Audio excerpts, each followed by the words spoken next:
Asyhadu an la ilaha illallah wahdahu la syarika lahu ta'dhiman li sya'ni wa asyhadu anna Muhammadan abduhu wa rasuluhu da'ila ridwani. Allahumma shalli alaihi wa ala alihi wa ashabihi wa ikhwani. Pada para dokter, para pemirsa, Mas Dimas yang dirahmati oleh Allah Subhanahu wa taala. Kita melanjutkan bahasan kita dari kitab Ad-Da'awat dalam Sahih Al-Bukhari. Dan insyaallah pada malam hari ini kita akan bahas tentang makna salawat kepada Nabi sallallahu alaihi wasallam atau hal-hal yang terkait dengan salawat. Namun sebelumnya ada satu bab yang ingin kita sampaikan, yaitu bab ad-du'a lis-sibyan bil barakah wa mashi ru'usihim, yaitu bab mendoakan anak-anak dengan keberkahan dan mengusap kepala-kepala mereka. Imam Al-Bukhari kemudian bawakan riwayat-riwayat di antaranya wa qala Abu Musa wulida li gulamun wa da'alahu Nabi sallallahu alaihi wasallam bil barakah. Kata Imam Al-Bukhari rahimahullah, Abu Musa berkata radhiyallahu taala anhu, wulida li gulam, ya, bahwasanya telah dilahirkan bagiku seorang anak laki-laki, wa da'alahu Nabi sallallahu alaihi wasallam bil barakah, maka Nabi mendoakan keberkahan untuknya. Ya, ini dalil bahwasanya Nabi sallallahu alaihi wasallam mendoakan keberkahan bagi anak yang baru lahir, ya. Dan disebutkan bahwasanya anaknya bernama Ibrahim, ya. Anak dari Abu Musa radhiyallahu anhu adalah Ibrahim.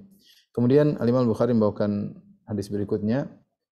Qala haddatsana Qutaibah bin Sa'id qala haddatsana Hatim an al-Ja'd bin Abdurrahman qala sami'tu As-Sa'ib bin Yazid yaqul dhahabat bi khalati ila Rasulullah sallam.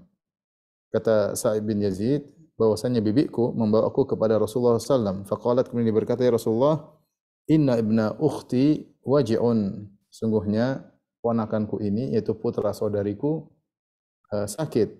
Famasaha ra'si wa da'ali bil barakah, maka Rasulullah SAW pun mengusap kepalaku dan mendoakanku dengan keberkahan. Thumma tawadda'a fa syaribtu min wudu'ihi, kemudian Rasulullah SAW pun berwudu, lalu aku minum dari air wudunya atau dari sisa air wudunya. Tsumma qumtu khalfa dhahrihi fa nadhartu ila khatamihi, lalu aku berdiri di belakang Nabi sallallahu alaihi wasallam, aku melihat tanda kenabiannya, baina katifaihi, yang terletak di antara dua pundaknya, mithla zirril hajalah, seperti telur burung al-hajalah, yaitu semacam burung merpati atau semacam burung puyuh, ya. Ikhwan dan akhwat yang dirahmati Allah Subhanahu wa taala, ya. Hadis ini, ya, menjelaskan tentang keutamaan seorang mendoakan anak kecil dan mengusap tangan ke kepalanya, ya. Datang dalam hadis yang hasan, dihasankan oleh Ibnu Hajar al-Fathul Bari, anna rajulan syaka ila Nabi sallallahu alaihi wasallam qaswata qalbihi, ada seorang yang mengeluh kepada Nabi sallallahu alaihi wasallam tentang kerasnya hatinya. Faqala, maka Rasulullah SAW berkata, at'imil miskina wamsah ra'sal yatim. Kalau kau ingin, in arata talyina qalbik, dalam riwayat, kalau kau ingin hatimu lembut, maka berilah makan kepada fakir miskin, wamsah ra'sal yatim, dan usapkanlah tanganmu di atas kepala anak yatim. Ini menunjukkan bahwasanya mengusap tangan ke kepala anak yatim dianjurkan dalam rangka untuk melembutkan hati seseorang, ya. Bahkan datang dalam hadis yang, namun hadisnya dhaif, ya, disebutkan juga oleh Ibnu Hajar dalam riwayat Ahmad dan Tabrani dari Abu Umamah dengan lafal, man masaha ra'sa yatim la yamsahuhu illa lillah kana lahu bikulli sya'ratin tamurru yaduhu 'alaiha hasanah. Tidaklah siapa yang mengusap kepala seorang anak yatim dan dia tidak mengusapnya kecuali karena Allah. Tidak salah seorang mengusap tangannya ke anak yatim dan tidak mengusapnya kecuali karena Allah. Tidaklah satu helai pun yang dilewati oleh tangannya kecuali ada kebaikan, kecuali ada dapat pahala. Satu helai rambut yang dilewati oleh tangannya dapat pahala. Namun hadisnya hadis yang dhaif. Hadis yang sahih tadi, kalau kau ingin melembutkan hatimu, maka usapkanlah tanganmu ke kepala anak yatim. Dan yang dipraktikkan oleh Nabi sallallahu alaihi wasallam tidak terbatas pada anak yatim. Anak-anak Rasulullah SAW usapkan tangannya kepada anak-anak di sunnah Nabi sallallahu alaihi wasallam, menyenangkan hati mereka. Kali itu anak yatim menambah melembutkan hati kita. Kita sambil mengusap, sambil menghayati usapan tersebut, bagaimana anak ini tanpa ayahnya, tanpa orang tuanya, ya, tentu akan timbul rasa iba kepadanya, apalagi kalau kita kasih perhatian sama dia, ya. Maka ini di antara sunnah kita mengusap kepala anak-anak, terutama anak yatim. Kemudian juga mendoakan keberkahan ya sebagaimana Nabi sallallahu alaihi wasallam contohkan ya. Dalam hadis ini disebutkan eh, dari Sa'ib bin Yazid, dia berkata ketika aku sakit dibawa oleh bibiku kepada Nabi sallallahu alaihi wasallam, kemudian bibinya berkata, Rasulullah, ponakanku ini sakit. Maka Rasulullah SAW pun mengusap tangannya di atas kepalaku, ya, menunjukkan kasih sayang Nabi kepada anak kecil sallallahu alaihi wasallam. Kemudian Rasulullah SAW mendoakan keberkahan. Setelah itu Rasulullah SAW berwudu. Setelah itu sisa wudunya diminum oleh anak ini, ya, oleh anak ini, ya. Karena bisa jadi obat bagi dia. Dan sisa wudu Nabi sallallahu alaihi wasallam ini ada dua tafsiran. Ada yang mengatakan yaitu wudu Nabi dikumpulkan sisanya kemudian diminum. Ada yang mengatakan air yang tersisa dari susu Nabi, karena di sini digunakan wudu itu air yang digunakan untuk berwudu. Maka dua kemungkinan. Kemudian pertama Nabi berwudu, kemudian sisa wudunya dikumpulkan kemudian diminum oleh sahabat ini. Atau yang kedua, sisa air wudu Nabi sallallahu alaihi wasallam yang masih ada di tempat diminum oleh sahabat kecil ini, ya. Dan ini tentunya kekhususan Nabi sallallahu alaihi wasallam, karena para sahabat kalau Nabi setelah berwudu mereka rebut-rebutan untuk mendapatkan sisa wudu Nabi sallallahu alaihi wasallam, karena sisa wudu Nabi sallallahu alaihi wasallam adalah penuh dengan keberkahan. Dan ini hanya mereka lakukan kepada Nabi sallallahu alaihi wasallam, tidak mereka lakukan kepada Abu Bakar, Umar, Utsman dan Ali, Sa'ad bin Abi Waqqas, Abdurrahman bin Auf, ya. Kemudian Zubair bin Awam, Sa'id bin Zaid, Abu Ubaidah bin Jarrah, yang mereka adalah orang-orang yang masuk surga. Namun para sahabat yang lain tidak pernah melakukan demikian, kecuali hanya kepada Nabi sallallahu alaihi wasallam mereka rebut-rebutan sisa wudu Nabi sallallahu alaihi wasallam, bahkan mereka minum dari sisa wudu Nabi sallallahu alaihi wasallam. Dan itu menjadi obat bagi Sa'ib bin Yazid ini. Kemudian Sa'ib bin Yazid berkata, aku pun berdiri di belakang Nabi sallallahu alaihi wasallam dan aku melihat ada tanda kenabian, cap kenabian. Dan ini sebagaimana pernah kita dengar dalam hadis yang sahih bagaimana Salman Al-Farisi ketika mencari nabi terakhir, dia sampai belajar kepada beberapa pendeta, dan pendeta tersebut mengabarkan bahwasanya nabi terakhir akan turun atau akan muncul di daerah yang penuh dengan korma. Di antara tanda-tandanya dia tidak menerima sedekah, dan di antara tandanya di belakang pundaknya ada tanda kenabian. Tanda kenabian tersebut, kata Sa'ib bin Yazid, baina katifaihi, terletak di antara dua pundaknya, misla ziril hajalah. Ziril hajalah ada dua makna. Ada yang ziril hajalah adalah hajalah maksudnya kemah yang disiapkan untuk pengantin, ya, di situ ada semacam kancingnya, seperti kancing kemah, bisa dibuka, bisa ditutup, ya. Atau seorang dari masuk ke dalam kemudian semacam kemah dia tutup dengan kancing tersebut. Nah, itu semacam seukuran kancing. Ada makna zir dengan makna kancing, ya.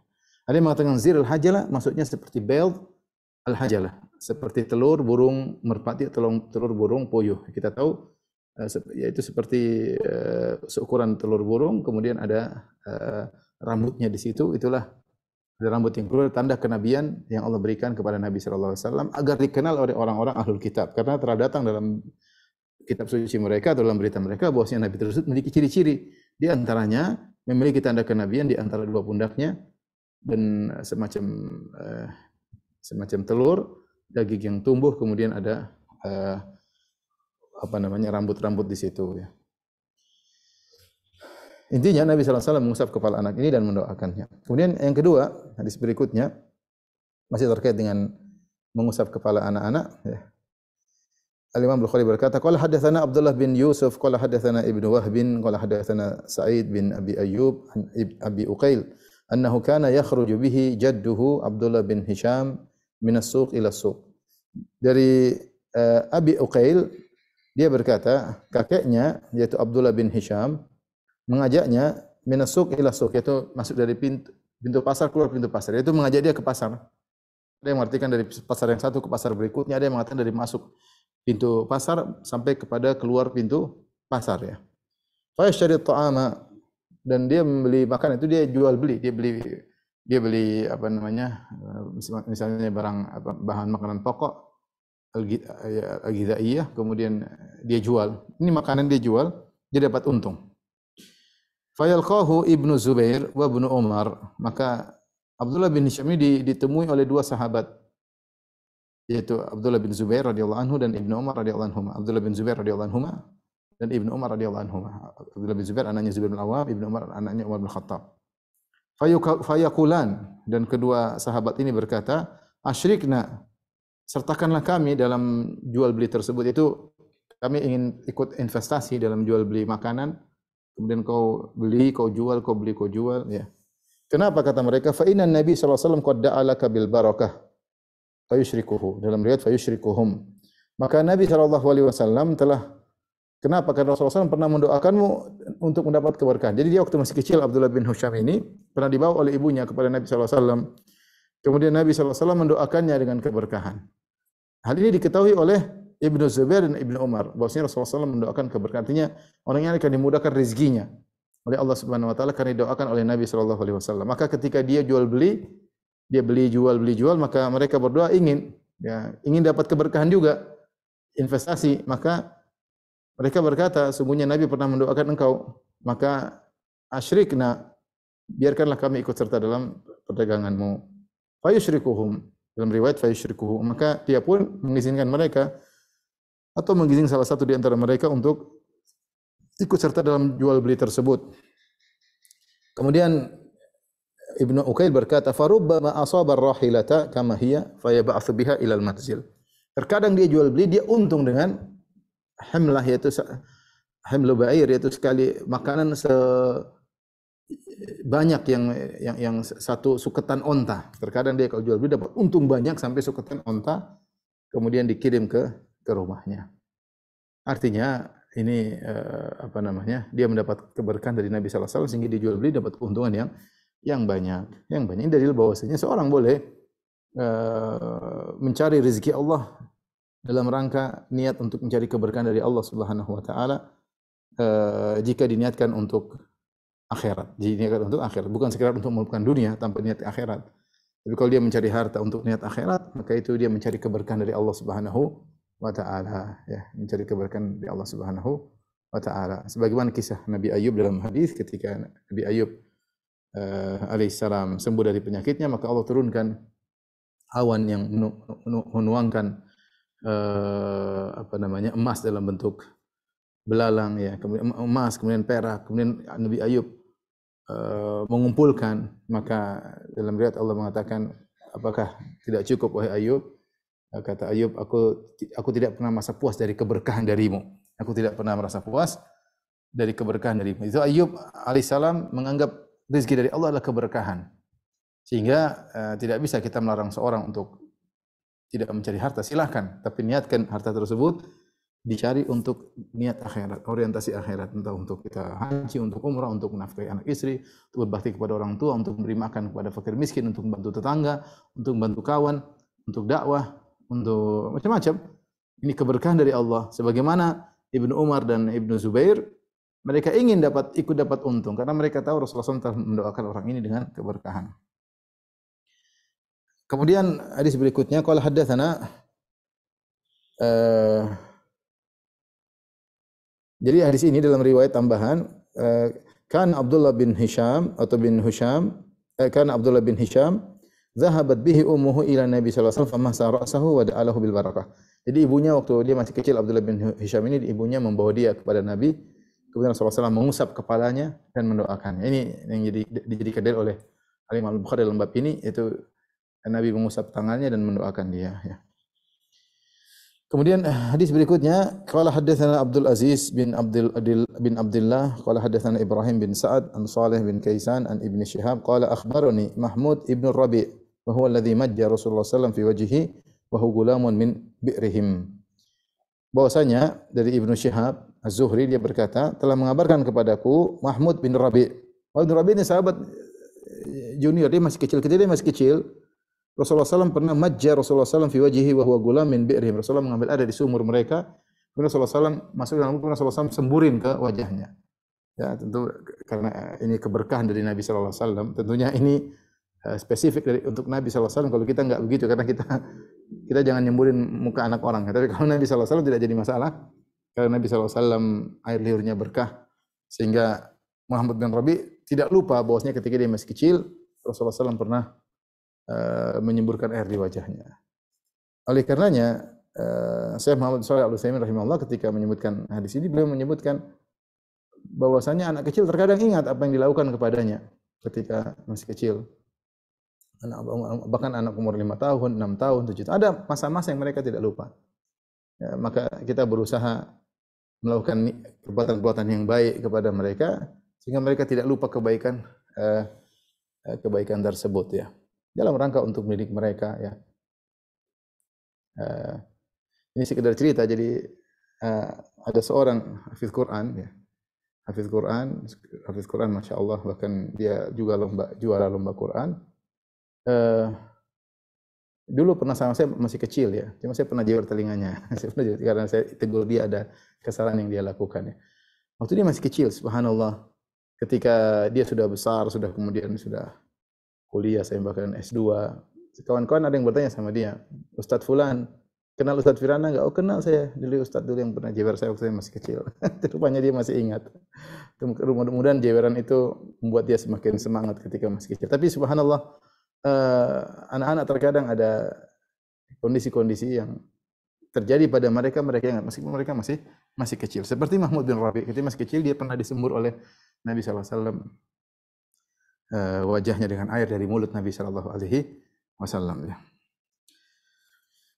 Demikian juga kita punya masa-masa yang kita ingat ketika masih kecil. Tidak semuanya, tapi sebagian kejadian-kejadian kita ingat. Hadis berikutnya, qala haddatsana Abdan qala akhbarana Abdullah qala akhbarana Hisham bin Urwah an abihi an Aisyah radhiyallahu anha qalat.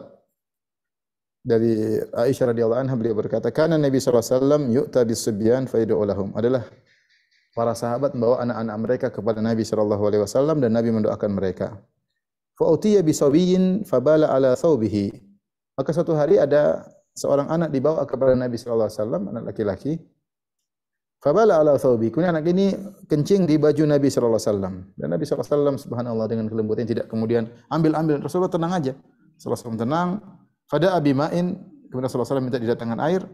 Fa'atba'ahu iyyahu wa lam yaksilhu. Kemudian sallallahu alaihi wasallam menumpahkan air ke bekas-bekas kencing anak tersebut di baju beliau, wa lam yaksilhu, dan Nabi sallallahu alaihi wasallam tidak mencuci bajunya. Ini di antara dalil masalah fikih bahwasanya air kencing anak laki-laki dia adalah najis mukhaffafah, najis yang ringan, najasa mukhaffafah, maka tidak perlu dicuci, cuma dipercikin air.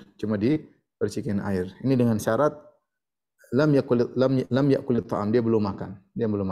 Jadi misalnya anak 4 bulan, 5 bulan, 6 bulan belum makan kecuali air susu ibu ya, maka atau mungkin air susu, maka kalau dia pipis tidak perlu kita cuci. Ini keringanan dari syariatnya. Adapun kalau anak perempuan harus dicuci. Demikian juga jika anak laki-laki tersebut sudah makan, maka harus dicuci. Adapun kalau kotorannya, meskipun dia hanya menyusui tetap dicuci. Karena dia najis yang biasa. Jadi yang cuma najis mukhaffafah cuma air kencing anak laki-laki yang hanya nyusui doang atau hanya minum susu doang, belum makan seperti makan yang lain. Adapun anak kecil perempuan kencingnya harus dicuci ya. Anak laki-laki kalau sudah makan juga kencingnya harus dicuci. Adapun kotorannya mau nyusu atau tidak tetap harus dicuci.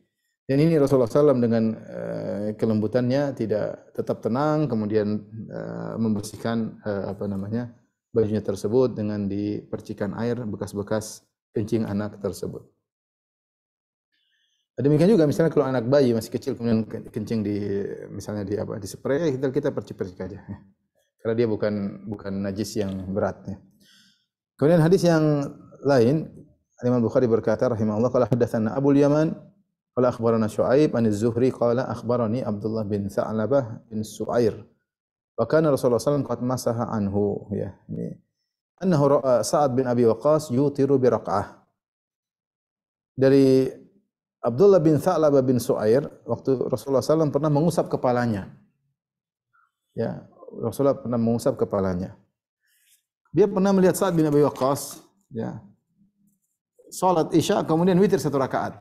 Sa'ad bin Waqqas siapa yang tidak tahu, sang jagoan, pahlawan yang menaklukkan Qadisiyah, sahabat luar biasa, termasuk dijamin masuk surga, panglima hebat ya. Ternyata dia pernah salat Isya kemudian witir 1 rakaat. Maka dia bilang, kenapa bisa demikian? Maka Sa'ad bin Waqqas mengatakan, aku mendengar dari Nabi sallallahu alaihi wasallam, ya. Artinya ini adalah kadar yang paling minimal yang dibolehkan oleh seseorang, ya. Ya.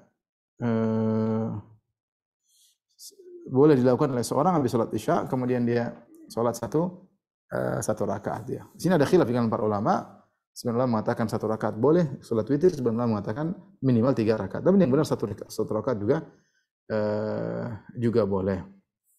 Sebagian dilakukan oleh Sa'ad bin Abi Waqqas radhiyallahu ta'ala anhu, dan meskipun satu rakaat tapi continue, maka itu lebih baik daripada tidak sama sekali, atau banyak tapi hanya sesekali. Baik, kita lanjutkan hadis berikutnya tentang salat ala Nabi. Bab as-salat ala Nabi, yaitu bab tentang salawat kepada Nabi sallallahu alaihi wasallam. Salat itu mufradnya, salawat jamaknya, ya, pluralnya, mufradnya atau singularnya salat. Mufrad pluralnya as-salawat. Salat ala Nabi sallallahu alaihi wasallam. Baik. Sebelum kita membahas tentang salat, ya. Apa hukum bersalawat kepada Nabi sallallahu alaihi wasallam? Ibnu Hajar rahimahullah dalam Fathul Bari menyebutkan ada sekitar 10 pendapat.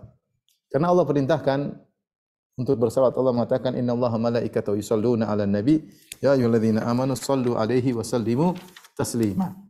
Sungguhnya Allah dan malaikat bersalawat kepada Nabi, dalam surat Al-Ahzab ayat 56.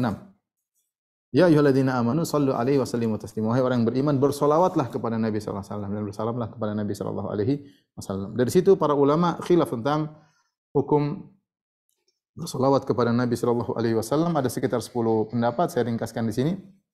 Disebutkan oleh Ibnu Hajar dalam Fathul Bari. Yang pertama, salawat tersebut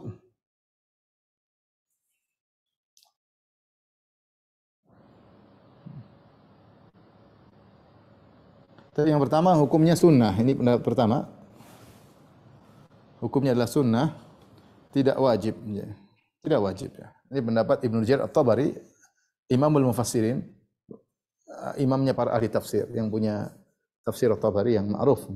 Orang-orang pada kembali kepada tafsirnya. Dia mengatakan hukumnya sunnah, tidak wajib. Pendapat kedua, Ibnu Qassar mengatakan hukumnya wajib. Ya. Hukumnya wajib. Sekali minimal, ya, sekali minimal hukumnya wajib. Ya. Namun tak memperinci di mana. Pokoknya sekali hukumnya wajib. Kemudian pendapat yang ketiga, ini pendapat Ibnu Hazm dan yang sepakat dengannya, wajib sekali dalam salat atau di luar salat. Sekali dalam salat, sekali mengucapkan Allahumma shalli ala Muhammad wa ali Muhammad, cukup sekali. Dan di luar salat juga cukup sekali. Seperti kalimat tauhid. Kalimat itu tidak wajib kita untuk ulang. Kita ulang-ulang hukumnya sunnah, tapi wajib bagi kita orang muslim paling tidak la ilaha illallah sekali dalam seumur hidup ketika masuk Islam. Ini pendapat ulama. Dia ada yang mengatakan wajib sekali. Pendapat ketiga, wajib di setiap tahiyatul akhir. Ini pendapat Imam Syafi'i. Tasyahud al-awwal kalau bersalawat sunnah, tapi kalau tasyahud akhir setelah kita tahiyat kemudian kita salam kepada assalamualaikum, kemudian kita bersalawat Allahumma shalli ala Muhammad setiap tasyahud akhir. Ini pendapat Imam Syafi'i. Kemudian yang kelima, wajib setiap tasyahud awal maupun tasyahud akhir. Ishaq bin Rahawai, ya. Ini ulama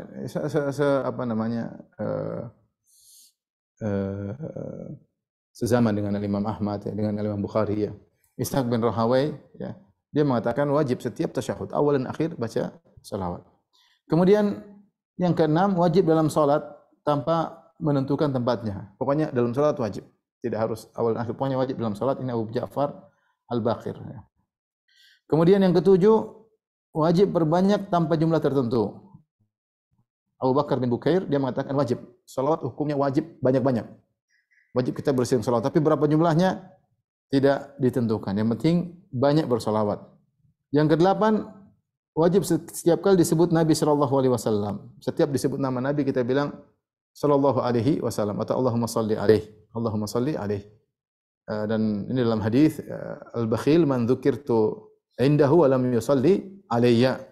Nabi sallallahu alaihi wasallam namanya orang pelit adalah orang yang disebut namaku di sisinya dan dia tidak bersalawat kepadaku sallallahu alaihi wasallam. Ini pendapat At-Tahawi dari mazhab Hanafi, Al-Halimi dari mazhab Syafi'i, dan Ibnu Al-Arabi dari mazhab Maliki berkata, "Hadza huwal ahwat." Ini lebih hati-hati. Lebih hati-hati kalau setiap kita menyebut nama Nabi Muhammad sallallahu alaihi wasallam kita bersalawat kepada Rasulullah sallallahu alaihi wasallam. Kemudian pendapat yang berikutnya, ini pendapat Zamakhsyari dari kalangan Mu'tazilah, wajib dalam satu majelis kita mengucapkan salawat kepada Nabi meskipun sekali. Mungkin dalam satu majelis kita bilang Nabi berulang-ulang Muhammad, Muhammad, Muhammad, tapi sekali dalam majelis tersebut kita mengucapkan sallallahu alaihi wasallam. Ya. Kemudian pendapat yang lain, Zamakhsyari juga menyebutkan ada ini bukan pendapat Zamakhsyari, tapi Zamakhsyari menyebut hikayat, ada yang berpendapat demikian. Demikian juga pendapat yang ke-10, wajib bersalawat ketika setiap berdoa. Setiap berdoa ini juga pendapat dihikayatkan oleh Az-Zamakhsyari. Ini pendapat tentang kewajiban bersalawat. Ada yang mengatakan sunnah, ada yang mengatakan wajib sekali seumur hidup, ada yang mengatakan wajib untuk diperbanyak, ada yang mengatakan wajib setelah setiap disebut nama Nabi, ada yang mengatakan wajib dalam satu majelis sekali disebut sallallahu alaihi wasallam. Kalau diulang-ulang Nabi tidak wajib untuk mengucapkannya. Artinya mereka semua sepakat disunnahkan untuk perbanyak salawat. Ini tidak ada yang khilaf dalam masalah ini. Kapan saja kita boleh bersalawat, kapan saja. Tapi untuk mengatakan wajib, mereka tidak sembarang mengatakan wajib. Karena wajib itu artinya kalau tidak dikerjakan dosa. Sehingga para ulama dahulu mereka berhati-hati untuk mengatakan wajib. Ya, tapi kalau sunnah mereka ya sunnah. Tapi untuk mengatakan wajib, maka mereka sampai khilaf di kalangan mereka. Pendapat yang lebih hati-hati, ya tentunya pendapat nomor 8, wallahu a'lam bishawab. Di pendapat kata Ibnu Al-Arabi Al-Maliki,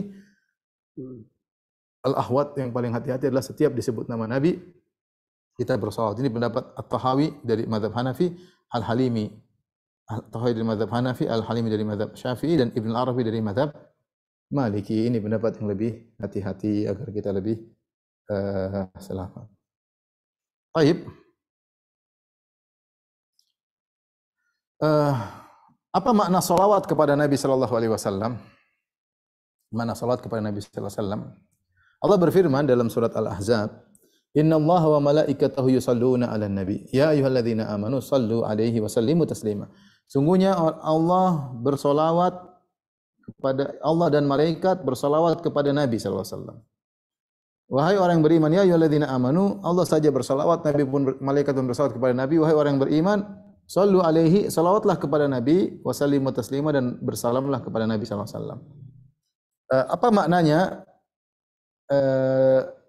Innallaha yusalli. Sungguhnya Allah Subhanahu wa taala bersalawat kepada Nabi. Maka ada khilaf di kalangan para ulama. Jangan sampai orang salah bilang Allah beribadah. Allah tidak beribadah karena makna salawat tidak ada yang, kalau kita yang bilang bersalawat kita sedang berdoa kepada Allah, tapi Allah tidak sedang berdoa. Makanya para ulama mengartikan apa sih makna salawat kalau Allah yang bersalawat. Ya, maknanya adalah ada khilaf, ada yang mengatakan pendapat Abul Aliyah seorang tabi'in, dia mengatakan pujian Allah kepada Nabi di hadapan para malaikat. Pujian Allah kepada Nabi. Jadi kalau innallaha yusalli ala nabi, ya Allah bersalawat kepada Nabi, maksudnya Allah memuji Nabi di hadapan para malaikat. Karena Nabi adalah sosok yang sangat agung sampai dipuji di hadapan para malaikat. Bukan cuma dipuji di dunia, bahkan di alam langit pun Allah memuji Nabi di hadapan para malaikat. Ini makna Allah bersalawat kepada Nabi sallallahu alaihi wasallam. Kemudian pendapat yang kedua, Muqatil bin Hayyan, maksudnya Allah bersalawat kepada Nabi itu Allah mengampuni, maghfirah lin Nabi. Allah bersalawat kepada Nabi maksudnya innallaha malaikatahu yusholluna 'alan nabi. Allah yusalli 'alan nabi maksudnya yaitu Allah ampuni Nabi sallallahu alaihi wasallam, maghfirah. Pendapat yang lain dari Mubarrid, dia mengatakan Allah maksudnya rahmat Allah, yaitu Allah rahmatilah Nabi. Jadi kalau kita mengikuti pendapat ini berdasarkan khilaf ini, kalau seandainya seorang berkata Allahumma shalli 'ala nabi, apa maksudnya Allahumma shalli 'ala nabi? Ada yang mengartikan ya Allah pujilah Nabi di hadapan para malaikat. Atau pendapat kedua, ya Allah ampunilah Rasulullah sallallahu alaihi wasallam. Atau pendapat yang ketiga, ya Allah rahmatilah Rasulullah sallallahu alaihi wasallam. Jadi salawat maksudnya rahmat. Ini maksud salawat Allah kepada Nabi. Bukan Allah sedang beribadah bersalawat kepada Nabi, tidak ya. Tapi ada yang mengatakan, ada sentilan mengatakan Allah tidak pernah beribadah kecuali satu ibadah, yaitu bersalawat. Tidak, Allah beribadah kepada siapa? Allah diibadahi, bukan beribadah. Kita jangan bikin teka-teki tapi menggunakan istilah yang salah. Ya. Tidak boleh main-main. Allah tidak beribadah, Allah diibadahi. Kalau Allah beribadah sekarang ada Tuhan selain Allah Subhanahu wa taala. Oleh karenanya maksud Allah bersolawat kepada Nabi maksudnya adalah khilaf di kalangan para ulama, yaitu ya Allah ampuni Nabi, atau ya Allah rahmatilah Nabi sallallahu alaihi wasallam, atau ya Allah pujilah Nabi di hadapan sallallahu alaihi wasallam di hadapan para malaikatmu. Baik, adapun malaikat bersolawat, apa makna solawat malaikat kepada Nabi sallallahu alaihi wasallam? Maka ada dua pendapat. Abu Aliyah mengatakan yaitu hendaknya malaikat bersolawat itu malaikat mendoakan Nabi sallallahu alaihi wasallam dengan doa yang mereka kehendaki. Malaikat mendoakan kebaikan bagi Nabi sallallahu alaihi wasallam. Pendapat Muqatil maksudnya malaikat mendoakan ampunan kepada Nabi sallallahu alaihi wasallam. Malaikat mendoakan. Nabi sering beristighfar ketika di dunia. Rasulullah beristighfar sekali majelis, terkadang 100 kali. Nah, para malaikat mendoakan istighfar lagi, tambahan maghfirah kepada Nabi sallallahu alaihi wasallam ya. Bukan cuma Nabi yang mendoakan, malaikat juga mendoakan Nabi sallallahu alaihi wasallam ya. Jadi ini secara umum makna salawat malaikat kepada Nabi maksudnya doa malaikat kepada Nabi sallallahu alaihi wasallam ya. Kemudian adapun kaum mukminin maka kembali kepada khilaf-khilaf tadi. Namun ada satu pendapat yang lain, yaitu pendapat dari Al-Halimi. Dia mengatakan Allahumma salli ala Nabi, itu Allahumma azim Muhammadan. Allahumma salli ala Muhammad artinya Allahumma azim Muhammadan. Allah agungkanlah Nabi Muhammad. Ini mana tidak bertentangan dengan perkataan Abu Aliyah. Ibnu Hajar memilih pendapat Abu Aliyah. Ibnu Hajar rahimahullah memilih pendapat Abu Aliyah. Ya Allah bersalawat, yaitu Allahumma salli ala Nabi maksudnya Allah asni alaihi. Ya, amama malaikatika, yaitu ya Allah pujilah Nabi di hadapan para malaikat. Maksudnya Abu Aliyah. Atau pendapat Al-Halimi yaitu Allahumma shalli ala Muhammad artinya Allahumma azim Muhammadan. Ya Allah agungkanlah Nabi Muhammad sallallahu alaihi wasallam ya. Ini makna salawat kepada Nabi sallallahu alaihi wasallam. Kita dianjurkan untuk banyak bersalawat kepada Nabi sallallahu alaihi wasallam, terutama di hari Jumat, malam Jumat kita disuruh untuk al-iktsar, berbanyak salawat kepada Nabi sallallahu alaihi wasallam ya. Baik, sebelum kita bahas bahasan berikutnya, kita baca hadis yang datang tentang salawat kepada Nabi sallallahu alaihi wasallam ya. Hadis yang pertama, Imam Al-Bukhari berkata, qala haddatsana Adam, qala haddatsana Syu'bah, qala haddatsana Al-Hakam, qala sami'tu Abdurrahman bin Abi Laila qala, kata Al-Hakam, aku mendengar Abdurrahman bin Abi Laila berkata, laqiyani Ka'ab bin Ujrah. Ka'ab bin Ujrah bertemu denganku. Ka'ab bin Ujrah radhiyallahu anhu sahabat. Faqala, Ka'ab bin Ujrah berkata, ala uhdi laka hadiyah, maukah aku berikan kepada engkau sebuah hadiah? Hadiah tersebut apa? Ternyata bukan hadiah materi, tapi hadiah ilmu tentang salawat. Inna Nabi sallallahu alaihi wasallam, beliau berkata, Ka'ab bin Ujrah radhiyallahu anhu, inna Nabi sallallahu alaihi wasallam kharaja alaina, suatu hari Rasulullah sallallahu alaihi wasallam keluar menemui kami. Faqulna, kemudian kami berkata, ya Rasulullah, qad alimna kaifa nusallimu alaika. Ya Rasulullah, kami telah tahu bagaimana mengucapkan salam kepadamu. Itu dalam salat, Allahumma salamu alayka ayuhan nabi wa rahmatullahi wabarakatuh, assalamu alayna wa ala ibadillahi shalihin. Dalam salat, assalamu alayka ayuhan nabi atau assalamu ala nabi wa rahmatullahi wabarakatuh. Fa kaifa nusalli alaik? Lantas bagaimana kami cara bersalawat kepadamu? Bagaimana cara kami bersalawat kepadamu?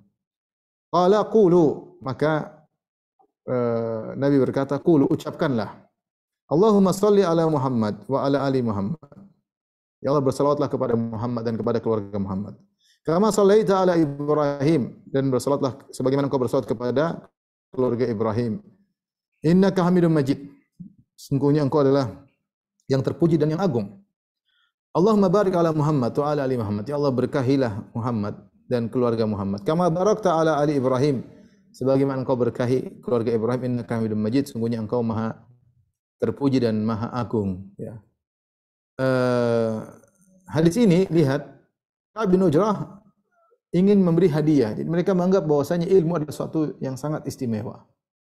Ilmu adalah nambah wawasan, apalagi ilmu tersebut untuk diamalkan. Sehingga dia menganggap ini suatu hadiah. Maukah saya berikan engkau hadiah, engkau sebuah hadiah yang agung, yaitu ilmu, ya. Jadi hadiah tidak mesti materi. Tapi zaman sekarang mungkin tidak dianggap sesuatu yang agung. Berbeda dengan zaman para salaf dahulu. Mereka menganggap ilmu adalah sesuatu yang hadiah yang luar biasa, yang spesial. Apalagi untuk bisa mereka amalkan. mereka seakan-akan ketika dapat ilmu seakan-akan mendapatkan hadiah yang istimewa untuk, karena ini untuk kepentingan, untuk kehidupan mereka dunia dan juga kehidupan mereka di akhirat. Jadi hadiah tidak mesti materi saja, tidak harus mesti materi saja, tapi ilmu yang bagi wawasan, tambah takwa untuk bisa diamalkan, ini hadiah yang luar biasa. Kemudian hadis berikutnya, Imam Bukhari berkata, qala hadatsana Ibrahim bin Hamzah, qala hadatsana Ibnu Abi Hazim, wa Darawardi an Yazid an Abdullah ibn Khabbab an Abi Sa'id Al-Khudri. Yang kedua hadis Abu Sa'id Al-Khudri. Tadi Ka'ab bin Ujrah, sekarang Abu Sa'id Al-Khudri radhiyallahu anhu. Qala qulna, kami berkata, ya Rasulullah, hadza salamu alaik. Ini salam kepada engkau, kami sudah ngerti. Assalamu alayka ayuhan nabi wa rahmatullahi wa barakatuh dalam tasyahud. Fa kaifa nusalli? Itu sebagaimana kami bersolawat? Qala qulu, Nabi berkata, ucapkanlah. Allahumma salli ala Muhammad abdika wa rasulik. Ya Allah, bersalatlah kepada Muhammad, hambamu dan rasulmu. Kama salaita ala Ibrahim, sebagaimana kau bersalat kepada Ibrahim. Wa barik ala Muhammad, dan bersalatlah kepada Muhammad. Wa ala ali Muhammad, kepada keluarga Muhammad. Kama barakta ala Ibrahim wa ala Ibrahim, sebagaimana kau berkahi Ibrahim dan keluarga Ibrahim. Baik. Ada poin yang ingin kita bahas sebelum ini. Di sini dibahas oleh Ibnu Hajar rahimahullahu taala. Dalam hadis-hadis para sahabat mengatakan, seperti hadis Ka'ab bin Ujrah dan juga hadis Abu Sa'id Al-Khudri, kaifa nusalli alaik? Bagaimana kami bersalat kepadamu? Timbul bahasan, kenapa para sahabat menggunakan Ka'ab bin Ujrah? Dia bertanya sendiri.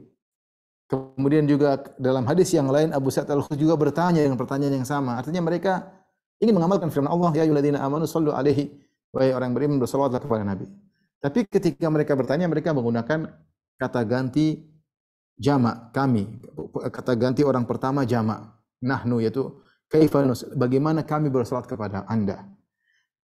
Kaifa nusalli alaika, bagaimana padahal yang bertanya satu orang, Ka'ab bin Ujrah atau Abu Sa'id Al-Khudri. Maka ini mereka berat bagi mereka. Seandainya kami di situ maksudnya li ta'zim, karena dalam bahasa Arab kata kami tidak mesti jamak. Terkadang kata kami maksudnya adalah untuk pengagungan. Seperti kita dalam bahasa Indonesia, kami yang membangun ini, kami yang telah, padahal kita bicara saya. Tapi kita kadang menggunakan kata kami untuk penghormatan diri kita bilang kami yang telah ini. Atau sekarang kadang-kadang juga dalam bahasa Indonesia sopan santun, bukan sekedar untuk menunjukkan pengagungan. Nah, dalam bahasa Arab juga ada kami, maksudnya bukan harus plural, tetapi bisa jadi satu, tapi maksudnya untuk pengagungan. Contoh dalam Al-Quran banyak, ya. Kami, ya, misalnya Allah sering nahnu naqussu 'alaika ahsanal qasas, kami mengkisahkan kami dalam banyak ayat Al-Quran. Ya, sehingga datang orang-orang yang tidak tahu bahasa Arab mengatakan, nah, seperti orang-orang Nasara, sebagian Nasara mengatakan, nah, dalam Al-Quran saja Tuhan kalian mengatakan kami, berarti berbilang dong. Ini sering saya ditanyakan seperti ini. Orang-orang Nasara ada yang mengatakan dalam Al-Quran juga dikatakan nahnu, berarti berbilang. Kenapa kalian mengingkari bahwa Tuhan kami berbilang?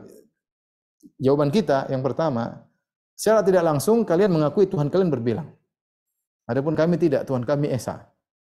Ya, jadi ketika mereka gitu, mereka tidak mau disalahkan karena kita menuduh Tuhan mereka berbilang. Mereka mengatakan bukan kami saja yang bilang Tuhan kami berbilang. Dalam Al-Quran Allah mengatakan kami. Berarti Tuhan berbilang. Maka kita bantah, kita mengatakan yang pertama, Tuhan kami esa. Dalam ayat Qul huwallahu ahad. Ya. Ilahukum ilahu wahid. Banyak sekali. Katakanlah Allah Maha Esa. Tuhan yang satu, banyak sekali.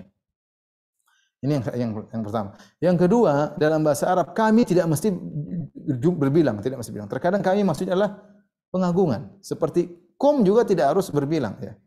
Seperti kita mengatakan assalamualaikum, meskipun satu orang, domir kata ganti orang kedua kalian, tapi maksudnya satu orang. Itu dalam bahasa Indonesia juga kalian, tapi maksudnya satu orang bisa. Dalam bahasa Arab demikian. Sebagaimana juga al-mutakallim, sang pembicara terkadang menggunakan kata ganti jamak, ya, nahnu kami. Maksudnya bukan berbilang, tapi itu pengagungan. Dan itu orang ngerti bahasa Arab untuk ngerti. Seperti dalam hadis ini, ya, sehingga dipermasalahkan kaifa nusalli, apakah para sahabat maksudnya dhamir nahnu di situ pengagungan, atau yang ketiga bantahannya kita katakan bahwasanya kata kami maksudnya Allah mengatakan para malaikat kami, ya, inna nahnu nazzalna dzikra, sesungguhnya kami turunkan Al-Quran, maksudnya Allah turunkan lewat malaikat Jibril kepada Nabi sallallahu alaihi wasallam. Yani Allah dan malaikat menurunkan Al-Quran, ya, bukan berarti malaikat disembah, enggak. Ini pendapat. Seperti juga terkadang Allah menggunakan nahnu, maksudnya malaikat seperti Allah berfirman fa idza qara'nahu fattabi' qur'anah. Kalau kami bacakan ikutilah bacaannya Mas. Padahal yang baca adalah malaikat Jibril. Intinya kalimat nahnu tidak mesti harus berbilang. Nah, timbul pertanyaan kenapa sahabat di sini menggunakan kata nahnu? Tidak pantas mereka membesarkan diri mereka di hadapan Nabi sallallahu alaihi wasallam. Kaifa nusalli alaik? Maka dibahas oleh Ibnu Hajar rahimahullahu taala, maksudnya sahabat ketika mengatakan nahnu bisa jadi mereka bertanya rame-rame tapi pembicara cuma satu orang. Ini perwakilan dari yang hadirin. Sehingga kami maksudnya saya dan teman-temanku. Atau dia mengucapkan nahnu artinya dia datang sendirian sebagian dalam sebagian riwayat. Aku pun mendatangi Nabi sallallahu alaihi wasallam sendirian, tetapi dia sebagai wakil dari teman-temannya yang banyak yang ingin tahu cara bersolawat kepada Nabi sallallahu alaihi wasallam. Makanya ketika Nabi jawab, Nabi juga menggunakan kata jamak, kata Nabi qulu, ucapkanlah kalian, bukan ucapkanlah engkau tapi kalian ucapkanlah. Ini sekedar pembahasan tentang kata mereka mengatakan kok para sahabat kurang menggunakan nahnu kok kurang pantas di hadapan Nabi. Adab seakan-akan kurang. Maka dibahas oleh para ulama, ini bukan para sahabat sedang menggunakan nahnu kami dalam makna pengagungan, bukan. Tapi memang benar-benar mereka banyak orang. Atau dia perwakilan dari banyak orang. Ya. Sehingga bukan dalam rangka untuk mengagukan dirinya kami enggak. Mudah-mudahan dipahami oleh para pemirsa sekalian. Ini sekedar pembahasan bahasa Arab. Baik. Kita bahas tentang lafal-lafal salawat yang datang dalam hadis-hadis. Ya.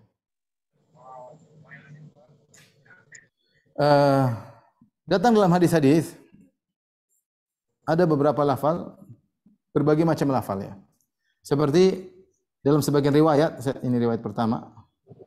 Ada riwayat Allahumma shalli ala Muhammad an-nabiyil ummi.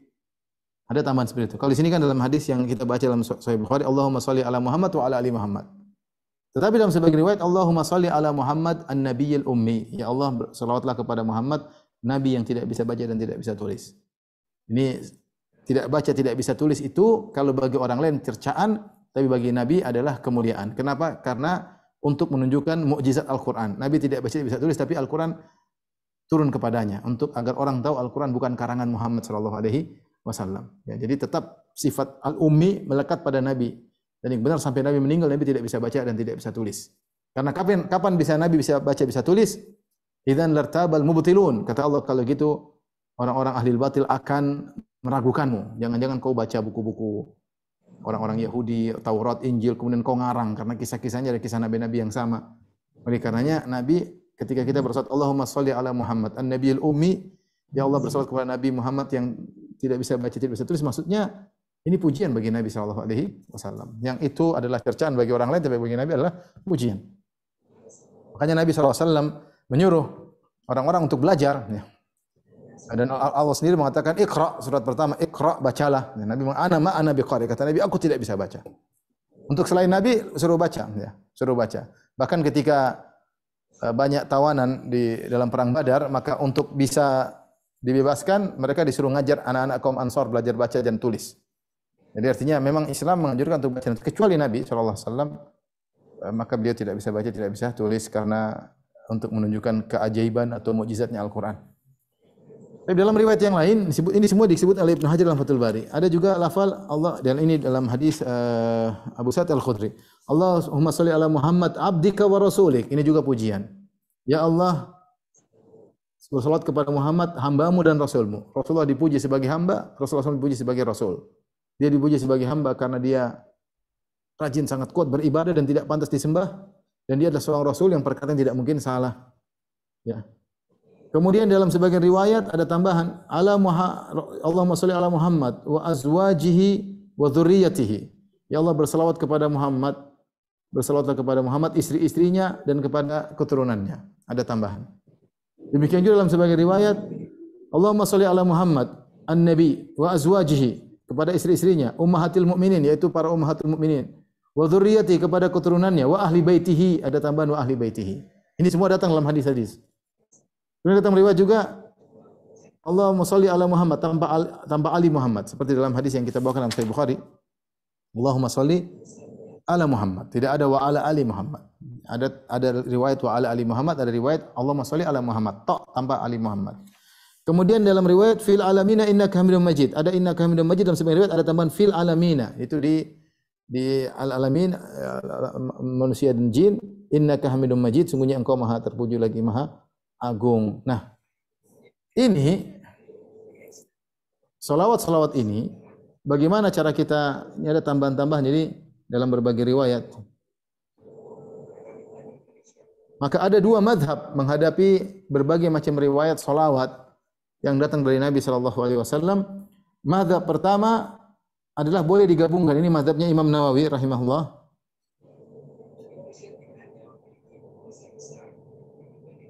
An-Nawawi. Jadi kata Nawawi, kita periksa riwayat-riwayat yang ada, kemudian kita gabungkan. Maka kita bisa bilang Allahumma salli ala Muhammad an-nabiyil ummi abdika wa rasulik wa ala ali Muhammad. Jadi kita gabungkan semua ya. Allahumma salli ala Muhammad an-nabiyil ummi abdika wa rasulik wa ala ali Muhammad. Atau tambah lagi, Allahumma salli ala Muhammad an-nabiyil ummi abdika wa rasulik wa azwajihi ummahatil mu'minin wa dzurriyyatihi wa ahli baitihi. Ini kita gabungkan semua. Ini boleh kata Imam Nawawi.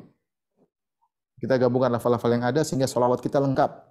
Aku bersalawat kepada Muhammad an-nabiyil ummi, nabi yang tidak bisa tulis. Abdika wa rasulik, hambamu dan rasulmu, ya. Kemudian wa azwajihi,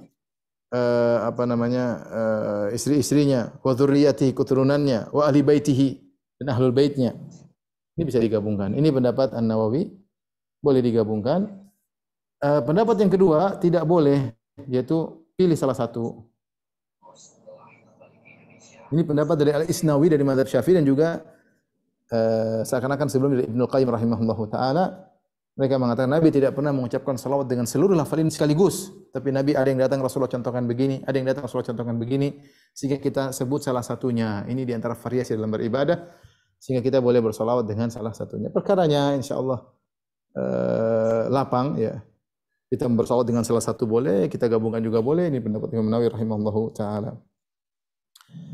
Taib, insyaallah masih ada pembahasan kelanjutan. Kita masih ada pembahasan apa makna keluarga Nabi sallallahu alaihi wasallam. Khilaf ini akan kita bahas pada pertemuan berikutnya. Dan masih ada pembahasan-pembahasan terkait salawat kepada Nabi. Kita tunda pada pertemuan pekan depan insyaallah taala. Karena waktu sudah selesai. Kalau ada yang bertanya saya persilahkan. Wallahu taala alam bisawab.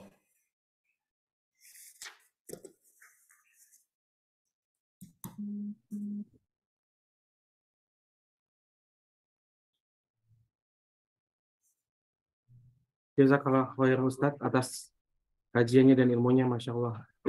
Hari ini diingatkan kembali tentang tadi bab mendoakan anak-anak dengan keberkahan dan bab tentang sholawat untuk hari ini.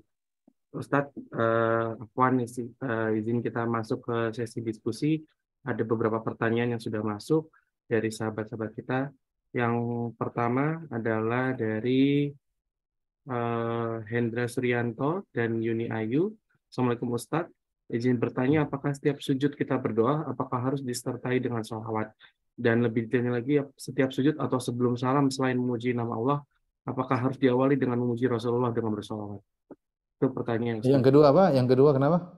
Yang kedua lebih detail, setiap sujud atau sebelum salam selain memuji nama Allah, apakah harus diawali dengan memuji Rasulullah dengan bersholawat? Ustaz, apa? Dianjurkan. Syekh bin Baz rahimahullah pernah ditanya tentang ini, mengatakan iya kalau seorang sujud dia dianjurkan ya, tidak dikatakan wajib, dianjurkan ya. Tadi memang kita sebut tadi ada yang berpendapat kalau setiap berdoa membaca salawat kepada Nabi, tapi yang lebih kuat tidak sampai derajat apa wajib. Datang dalam sebagian doa-doa para sahabat, para salaf, mereka tidak harus bersalawat. Tidak harus apa? Bersalawat. Tapi kalau seorang ingin disunahkan ketika doa, dalam doa apapun termasuk dalam sujud, dia membukanya dengan bersalawat, memuji Allah, bersalawat kepada Nabi, kemudian minta kepada Allah Subhanahu wa taala. Tapi seandainya dia tidak bersalawat, tidak mengapa. Allah alam bisawab. Jazakallah Ustaz atas jawabannya. Ada pertanyaan berikutnya dari Ida Rasyad. Untuk teman-teman yang ingin menyampaikan pertanyaannya langsung bisa menggunakan fitur raise hand. Kemudian pertanyaan yang disampaikan adalah yang berhubungan tentang kajian. Mohon maaf, saya akan memulai dulu. Ada pertanyaan dari Ibu Ida. Assalamualaikum warahmatullahi wabarakatuh. Ustadz, sholawat yang afdol selain sholawat Ibrahimiyah yang baik untuk kita baca dan dijadikan untuk lafaz bersolawat setiap saat kepada Rasulullah apa ya Ustadz? Jazakallah khairan. Kalau kita mengatakan Allahumma sholli ala Nabi sudah cukup atau sallallahu ala Nabi sudah cukup sebenarnya itu minimal. Tapi kalau kita dalam salat beda, kita baca salawat Ibrahimiyah. Di luar salat kita boleh bersalawat dengan lafal apapun yang mengandung makna salawat. Sebenarnya mengatakan lebih bagus lagi kalau kita gabungkan antara salawat dengan salam. Allahumma sholli ala Muhammad, Allahumma sholli wa sallim ala Muhammad. Tapi kalau orang mengatakan Allahumma sholli cukup karena yang datang perintah Rasulullah perbanyak adalah salawat. Tapi kalau digabungkan dengan salam itu lebih afdal, namun tidak wajib ya. Sehingga para ahli hadis mereka menggunakan lafal tersingkat sallallahu alaihi wasallam. Sallallahu alaihi wasallam. Allahumma sholli wa sallim alaihi boleh juga. Tapi kalau kita mau sambil jalan kita salat Ibrahimiyah, salawat yang terbaik salawat Ibrahimiyah. Allahumma sholli ala Muhammad wa ali Muhammad kama shallaita ala Ibrahim wa ali Ibrahim innaka Hamidum Majid. Dan sebagian khutbah, sebagian khatib-khatib mereka bersalawat dengan salawat yang panjang, pujian-pujian kepada Nabi enggak ada masalah. Kalau di luar salat silakan. Intinya bersalawat kepada Nabi sallallahu alaihi wasallam. Allahumma sholli alaihi ma ta'aqabal lail wan nahar. Ya Allah bersalawat kepada selama anda siang dan malam terus silih berganti bersalawatlah kepada Nabi. Macam-macam para khatib dan Imam Syafi'i punya salawat yang panjang dalam sebagian bukunya rahimahullahu taala. Hukum asal itu adalah doa dan doa asalnya kita boleh berdoa dengan lafaz apapun ya. Tidak jadi masalah selama tidak menyelisih syariat ya. Jadi minimal kita mengatakan sallallahu alaihi wasallam atau Allahumma sholli alaihi, Allahumma sholli wa sallim alaihi, Allahumma sholli wa sallim alaihi. Kita perbanyak. Atau kita baca salat Ibrahim, ya Allahumma sholli ala Muhammad wa ali Muhammad kama shallaita ala Ibrahim wa ali Ibrahim innaka Hamidum Majid wa barik ala Muhammad wa ali Muhammad kama barakta ala Ibrahim wa ali Ibrahim innaka Hamidum Majid. Terkadang kita variasi, kita mengatakan Allahumma sholli ala Muhammad an-nabiyil ummi wa ala alihi wa sahbihi ajmain misalnya, atau kita variasi tadi Allahumma sholli ala Muhammad abdika wa rasulik. Kemudian kita mengatakan Allah wa ala azwajihi wa dzurriyyatihi wa ahli baitihi, boleh. Jadi datang dalam berbagai riwayat. Tapi minimal tadi sallallahu alaihi wasallam. Jazakallah Ustadz atas penjelasannya. Berikutnya ada pertanyaan Ustadz dari Bu Rizka. Assalamualaikum warahmatullahi wabarakatuh. Izin bertanya Ustadz, apakah benar manfaat sholawat adalah kita bisa mendapat syafaat Rasulullah? Apakah bisa manfaat bersalawat yang sahih dan apakah boleh sholawat dijadikan zikir harian? Jazakallah khairan Ustadz. Ya, di antara zikir harian boleh bersalawat. Rasulullah bersalawat kepada Nabi, bertasbih, bertahlil, bertakbir ya.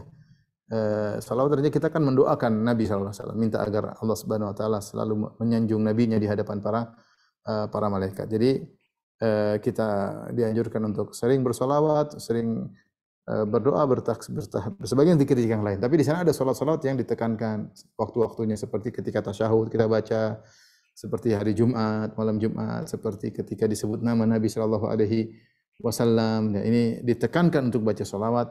Ketika hendak berdoa, dalam doa kita bersalawat. Ya, ini di antara tempat-tempat yang dikhususkan untuk ditekankan baca salawat. Secara umum salawat kapan saja boleh, tetapi tadi tidak boleh kita jadikan suatu ritual seperti disebut oleh para ulama. Jika ada seorang bersin kemudian bersalawat itu adalah bid'ah. Seperti macam alhamdulillah salatu wassalamu ala rasulillah, enggak boleh. Ini seakan-akan rangkaian, enggak boleh. Tapi kita bersolat sendiri, tidak harus menjadi zikir bersin. Tidak perlu. Seperti ada orang talbiyah kemudian dia kaitkan dengan salawat. Labbaik Allahumma labbaik labbaik la syarika lak labbaik innal hamda wa ni'mata lak wal mulk la syarika lak sallallahu alaihi wasallam. Jadi zikir enggak, talbiyah aja, salawat aja. Jangan dijadikan satu seperti rangkaian tertentu, itu maksudnya. Jadi kapan saja bersalawat silakan. Wallahu a'lam bishawab. Jazakallah khair Ustaz. Kemudian ada pertanyaan kembali dari Bu Ike. Assalamualaikum warahmatullahi wabarakatuh Ustaz. Mohon izin bertanya bagaimana hukumnya jika bersolawat karena ingin sesuatu. Misalkan ingin punya rumah, kemudian rumah tersebut disolawatkan agar bisa mempunyai rumah yang kita inginkan. Jazakallah khair Ustaz. Saya nggak tahu kalau begitu ya. Saya nggak tahu. Cuma kalau kita ingin sesuatu, kita boleh berdoa. Dan berdoa kemudian kita bersolawat. Dalam doa terus bersolawat kepada Nabi sallallahu alaihi wasallam ya. Mungkin kita bahas nanti tentang faedah-faedah salawat ya. Ini insya Allah pada pertemuan depan kita akan singgung insya Allah faedah-faedah tentang salawat kepada Nabi sallallahu alaihi wasallam. Jazakallah khair Ustaz. Sudah habis pertanyaan? Iya Ustadz, yang berkaitan dengan Kalau sudah, alhamdulillah. dengan Ya, oke, sampai sini saja kajian kita. Insya Allah kita baik. lanjutkan ke depan. Masih tentang sholawat kepada Nabi. Insya Allah kita bahas lebih panjang lagi yang dibahas oleh para ulama. Demikian, wabillahi taufiq hidayah. Assalamualaikum warahmatullahi wabarakatuh. Waalaikumsalam warahmatullahi wabarakatuh. Jazakallah khair Ustaz. Demikian yang bisa kami sampaikan pada malam ini. Mudah-mudahan bermanfaat. Mohon izin, mohon maaf atas kekurangannya. Semoga kita diistiqomahkan dalam belajar. Semoga Allah tetapkan kita sebagai umat yang sampai akhir zaman memeluk agama ini sampai ajal kita dipanggil. Semoga Allah memperkenankan kita bertemu dalam majelis seperti ini. Hanya Allah memperkenankan kita bertemu dalam surganya nanti. Jazakallah khair Ustadz, semoga senantiasa sehat selalu Ustadz. Untuk sahabat semua yang pertanyaannya belum sempat dijawab atau ditanyakan, kami mohon maaf sebesar-besarnya karena terkait dengan waktu. Untuk yang ingin menyimak kembali dapat melihat di sosial media kami di kanal YouTube Wa Pediatrik. Silahkan untuk sahabat semua yang ingin berkontribusi dalam dakwah, tadi ada di layar dan di sosial media kami, yaitu di dalam grup WhatsApp. Mari kita tutup dengan doa kafaratul majelis. Subhanakallahumma wa bihamdika asyhadu an la ilaha illa anta astaghfiruka wa atubu ilaik.